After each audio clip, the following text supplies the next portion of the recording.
who have lost their lives, and I'm not going to release that until we have, of course, spoken with family members and ensuring that they are fully aware of this tragic scene that occurred today.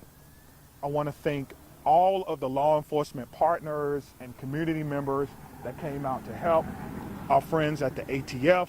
I've gotten calls from my friends at the FBI, the State Patrol, the Sheriff's Office, Monona Police Department, our fire department. It goes on and on and on.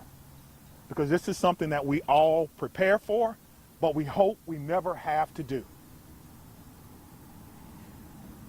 As you can see, we have a unification center that was immediately set up where parents and guardians and loved ones and grandparents wanted to get information about their loved ones, and we wanted to make sure that they were unified immediately. So we were doing more than one thing at one time. We're still going through methodically clearing that school, clearing every vehicle, and making certain that there's no other threats to this community, which we believe there are none. We immediately alerted our mayor's office, and I've been on the phone with her and her office constantly. We also alerted Madison schools. We put the schools on lockdown, but there's no threats to MMSD schools at this time. But we wanted to make sure that we did our due diligence in this particular case. Again, we're still going through collecting evidence, collecting information, making sure that our community is safe from what is a sad day for our community and for our country. And we have to do a little bit better. I don't have all the answers that you want right now, but I will tell you this: we have some of the best officers in the entire country. Our detectives are amazing. We're going to go and work hard and go through this scene so that we can piece together what exactly happened. Again, there'll be another briefing in about 2 hours, and if I have additional information, I will certainly let you know what that information is. Again, around 10:57 a.m., officers responded to an active shooter. They responded per our protocol. They found the person who they believe was responsible, who was down, deceased.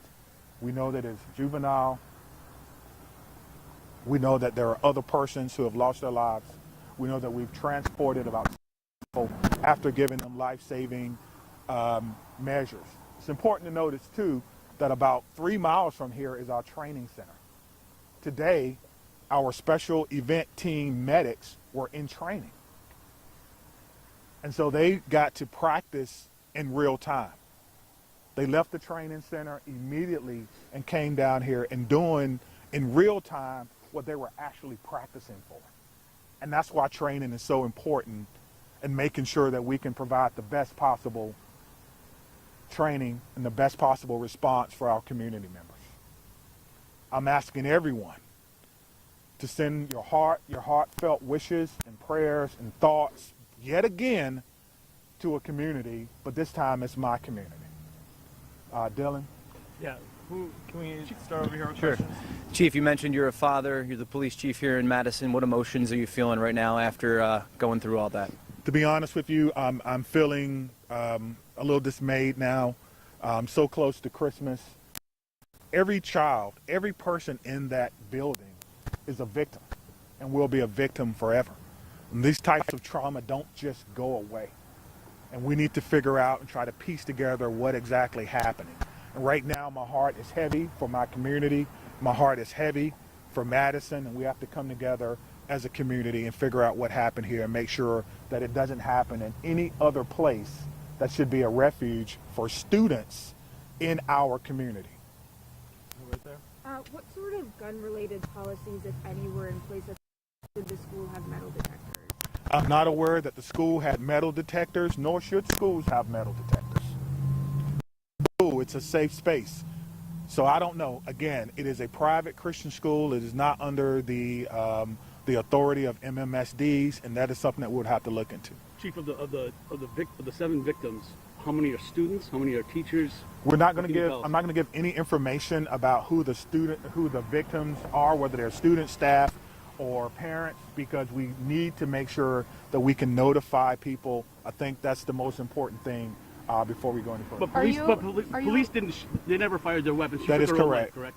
I don't know if it's a male or female, but the police department did not fire their weapons. Thank you. Scott. Are the three fatalities you mentioned, including the suspected shooter? That's correct. Yes, sir. Three total. That's correct. Are the 7 that was transported, are the 3 fatalities within that 7 or addition to that? Yes, within that 7. Yes, thank you. Was the shooter a student at the school? We believe the shooter was a student at the school. Yes.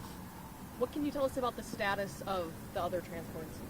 We know that they range from minor injuries to life-threatening. I know that's a huge, spectrum, but that's what we know now. And so we need everyone, again, to send your thoughts and your prayers out to them. One thing I do know is that we have some of the best medical care in the country here in Madison. And so we hope that everyone will recover, but at this time, we don't know.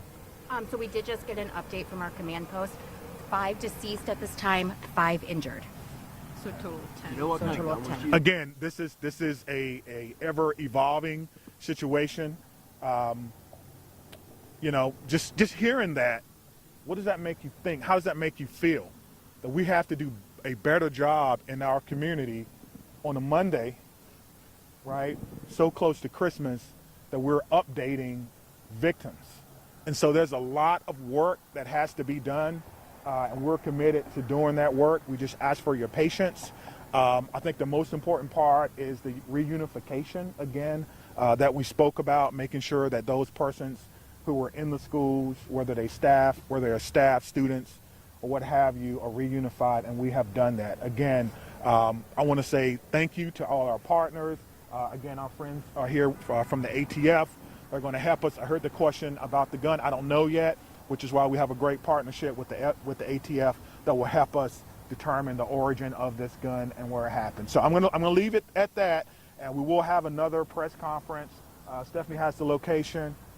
We're doing 2:30 at Fire Station 14 in their community room. 2:30, Fire Station 14. Steph, Okay. can you confirm the 5 who are dead? Does that include the shooter?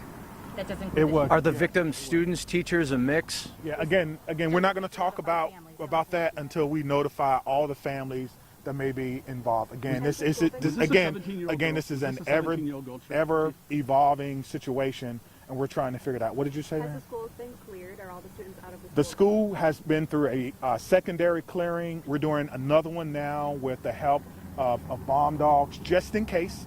We want to clear vehicles and things of that nature. So we're going to take our time, and we're going to go through, and we're going to do everything that we can. So All right, thank you we're very much, and we'll see you 2:30, soon. Okay, Thank at you. Fire Station 14 in the community room.